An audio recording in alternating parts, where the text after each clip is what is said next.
जब विश्व स्तरीय सुंदरी नृतिका नाचने वाली का कार्यक्रम ले लिया और ठीक जैसे हम है ना इसके पीछे उनका ध्यान कक्ष बना था स्वामी विवेकानंद का, और यहाँ पर ऐसे कुर्सी लगी थी और यह जो स्थल है ना सत्संग वाला इससे लंबा चौड़ा में था।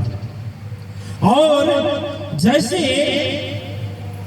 संचालक महोदय ने कहा कि विश्व सुंदरी नृतिका से स्वागत किया जाएगा स्वामी विवेकानंद का, वो हर नृतिका आएगी, पहले डांस करेगी, उसके बाद उनका वचन सुना जाएगा। स्वामी विवेकानंद तुरंत जैसे सुना कि धर्म की सभा और नाचने वाली आएगी, दिमाग सोचिए, विचार सोचिए, थोड़ा आप भी सोचिए कि धर्म सभा और नाचने वाली आएगी और उस पर मैं बोलूंगा, लोग क्या बोलेंगे कि मेरे प्रवचन स्थल पर, मेरे मंच पर, मेरे स्टेज पर नृतिका की। बस तुरंत कुर्सी को त्याग दिए, अंदर जाकर बैठ गए। बड़ी चिंता की बात हुई कि लाखों लोग आए हैं जिस विवेकानंद को सुनने, और वह महाज्ञानी धीर ज्ञानी पुरुष ऐसे वैसे थे नहीं, अध्यात्मवादी व्यक्ति, कोई जनरल आदमी नहीं, वह भी विश्व की धरा से अपनी धरा पर आया, और वह भी सिद्ध महापुरुष रामकृष्ण जैसे महान तपस्वी के आध्यात्मिक शक्ति की वसीयत संभालने वाले नरेंद्र जी जो आज स्वामी विवेकानंद बन गए थे, वो उनका उपदेश होने वाला था, उनका प्रवचन होने वाला था, जो आध्यात्मिक तत्वदर्शी ज्ञानी महापुरुष थे।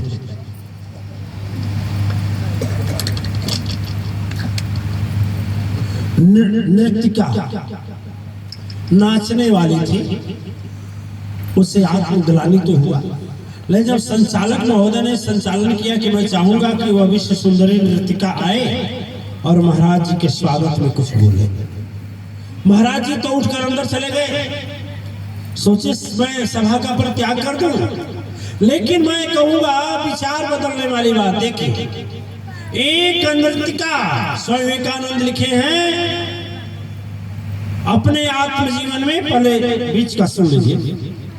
जब वह नृतिका आई और स्वामी विवेकानंद चले गए तो नृतिका ने एक बहुत ही अच्छा गाना गाया, बहुत अच्छा गाना गाया। उसके शागिर्द भी जो बाजा बजाने वाले थे वो भी गाए। जानते हैं क्या था भजन? वो क्या था? सतगुरु मेरे अवगुण चित्त न धरो।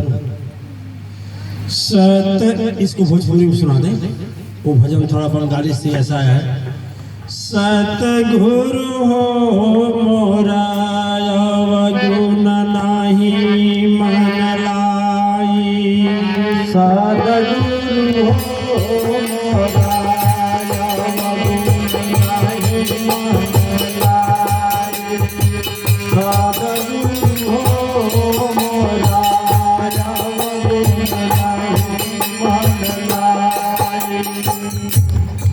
भाई सीधी सी बात है, उसका कहने का मतलब है कि मान रही हूं मैं पापी हूं, पातकी हूं, लेकिन यदि सदगुरु का भी दरवाजा बंद हो जाए तो किसके दरवाजे पर जाएगी? कौन उसको पाप से मुक्त करेगा? ठीक है, समझ गए से? ठीक है, मुझे यही मान करके, नरकगामी मान करके, मुझे एक नाचने वाली मान करके आप फाटक बंद कर दिए। ठीक है, ये लाखों लोग कोई मुक्ति नहीं दे सकता, लाखों लोग आपके प्रणाम करने के लिए आए हैं, मेरा भी अधिकार है आपको प्रणाम करने के लिए, क्योंकि आप गुरु नहीं हैं, आप क्या हैं? सदगुरु हैं। सदगुरु हैं, और सदगुरु ही यदि मुंह मोड़ ले तो हमें जवाब दीजिए, इस धरती पर वह व्यक्ति कहाँ जाएगा? किसके दरवाजे पर जाएगा? कहाँ सर झुकाएगा? कौन उसका सुनेगा? और यदि महाज्ञानी है, दिव्य आत्माएं बोल रही है कि यदि महाज्ञानी है, एक लोहा पूजा घर राखत एक पथिक घर परो। एक लोहा जो है पूजा घर में रखा जाता है, रखा जाता है नहीं जाता है जी। अरे भगवान शंकर के हाथ की त्रिशूल जी, माँ अम्बे के हाथ का तलवार जी, है कि नहीं है जी। पूजा घर रखा जाता है ना। एक कसाई के घर रखा जाता है।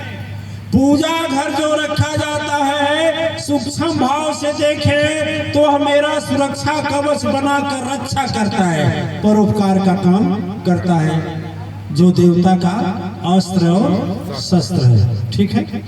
और वही जो कसाई के घर रहता है वह किसी का प्राण हरण करता है। करता है कि नहीं करता है? दोनों में अंतर है कि नहीं? एक पाप का कार्य करता है, एक पुण्य का। बोलिए जी, समझ में आ रही है बात जी। वह बोल रही है कि पारस गुण अवगुण नहीं जाने कंचन करत खरो। बोला कि यदि पारस पत्थर आ जाए, विवेकानंद से बोली नृतिका गा कर बता रहे हैं, हम आपको समझा रहे हैं कि यदि पारस पत्थर आ जाए तो चाहे वह मंदिर का तलवार हो, चाहे कसाई के घर का काटने वाला औजार हो, पारस को जहां भी छुआएंगे वह सोना बना देगा। बना देगा? भेद करेगा नहीं, भेद करेगा नहीं। तो सदगुरु तो पारस से ऊपर होता है, तो सदगुरु कैसे भेद कर लिया और मेरे आने के बाद दरवाजा बंद करके अंदर बैठ गया? फिर कैसे वो सदगुरु है? कैसे वो है? उसको तो वैसा होना चाहिए, उसको तो वैसा होना चाहिए जैसे पारस है। उसको मतलब नहीं है कि इस लोहे से किसी की हत्या की गई है, बेजुबान जीव को काटा गया है, या पूजा के घर का है। कहीं भी जाए जो छुआ जाए वह सोना बना देगा। यह क्या है? क्या है? लोहे पंखा, हवा है। इसके आगे सदगुरु जी आएंगे तो भी हवा लगेगा। बोलिए। और एक गाली देने वाला आएगा, उसको भी हवा लगेगा। लगेगा कि नहीं लगेगा? इसका धर्म है ना। उसी तरह से बोली सूरज का भी धर्म है। सूरज कैसे बर्ताव करते हैं कि झोपड़ी है, यहाँ मैं प्रकाश नहीं दूंगा, यहाँ महल है, यहाँ ही प्रकाश दूंगा। ये पापी है, मैं इसको रोशनी दूंगा, यह नीच है, रोशनी नहीं दूंगा। और सूरज की किरण से ज्यादा किरण ज्ञान सदगुरु की होती है। फिर वह यदि देने से मनाही कर दे तो मैं पूछता हूँ वह सदगुरु की श्रेणी में कैसे आएगा? आएगा नहीं। एक नदिया एक नार कहावत, एक नदिया एक नार कहावत। देखिए, एक नदी है, एक नाला है। नाला का जल गढ़ही का जल ना, जब गढ़ही का जल नाले में पड़ता है तो क्या हो जाता है? नाला का जल। ठीक है। जैसे देखिए गटर, गटर को आप लोग क्या बोलते हैं? पड़ो बोलते हैं, पड़ोहे बोलता है। हाँ, क्या बोला जाता है? पड़ो। और बम्बई में गटर, कलकत्ता में मोहड़ी। देखिए गटर पड़ोहे का पानी, यदि पड़ोह का पानी जब गढ़ही में जाता है तो किसका पानी कहलाता है? गढ़ही का। ठीक है। और गढ़ही का पानी जब नाला में जाता है तो क्या कहलाता है? नाला का। और वही पानी जब सुरसर में मिल जाता है, सुरसर माने गंगा में मिल जाता है, तो उसका सुरसर नाम परो। एक नदिया एक नीर कहावत, जब तक अलग है तब तक अलग है, लेकिन जैसे वह जाकर के नदी में मिलता है, गंगा में मिलता है, वह भी गंगा हो जाता है। उसी तरह से पापी आदमी भी सदगुरु के चरण में शरणागत होता है, सदगुरु के चरण में समर्पण होता है, तो सदगुरु भी उनको अपने साथ में ले जाकर कहाँ ले जाता है? नदी कहाँ ले जाती है? गढ़ही और समुद्र।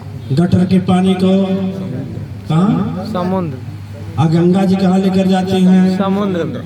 गंगा जी का कांटेक्ट कहाँ है? समुद्र से। समुद्र। उस तरह से वह नृत्यिका पूछ रही है, मैं नीच हूँ, मैं छोटी ऊंची की हूँ, लेकिन आप तो, मैं पड़ोह की पानी हूँ, लेकिन आप तो सुरसर हैं, आप गंगा हैं। गुरु गंगा की तरफ पवित्र होता है और जो गुरु के पास जाता है वो भी पवित्र हो जाता है। और सदगुरु का चरण यदि धरा पर होता है, संसार में होता है, तो हाथ ऊपर रहता है। ठीक है, सागर में जैसे नदी गोमुख से चलती है और समुद्र में जाकर मिल जाती है, समुद्र में पहुंचा देती है, तो वहां जाकर सभी सागर हो जाते हैं। उसी तरह से परमात्मा, जितनी आत्माएं हैं, जब सदगुरु का साथ पकड़ती हैं तो सदगुरु के सहारे ही परम ब्रह्म पूर्ण परमात्मा को प्राप्त कर लेती। दिव्य आत्माएं कहा जाता है कि 10 से 15 मिनट का, जैसे यह गाना समाप्त हुआ,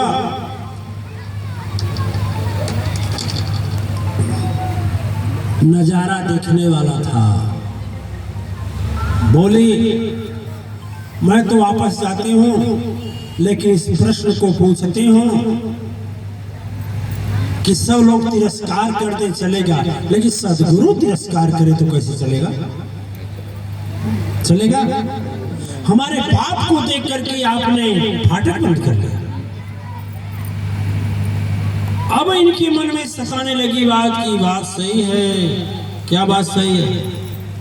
नरेंद्र जी जो स्वामी विवेकानंद थे, तुरंत फाटक खोले, इधर समाप्त हुआ गाना, गीत के अंतिम शब्द आकर चरणों में गिर गए, कहे धन्य हो मां, धन्य हो, आज मेरे मन के उस अहंकार को भी हटा दिया, उस विकार को भी हटा दिया जो मुझे परम शक्ति सत्ता से मिलने के लिए रोक दे।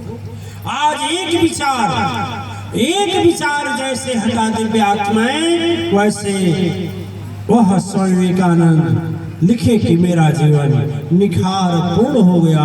इसलिए मैं कहता हूँ, अपने विचार को छोड़ दो और अपने विचार का यदि आज आपने बदल दिया, परित्याग कर दिया, तो आज ही जीवन बदल जाएगा। एक घटना बता रहा हूँ।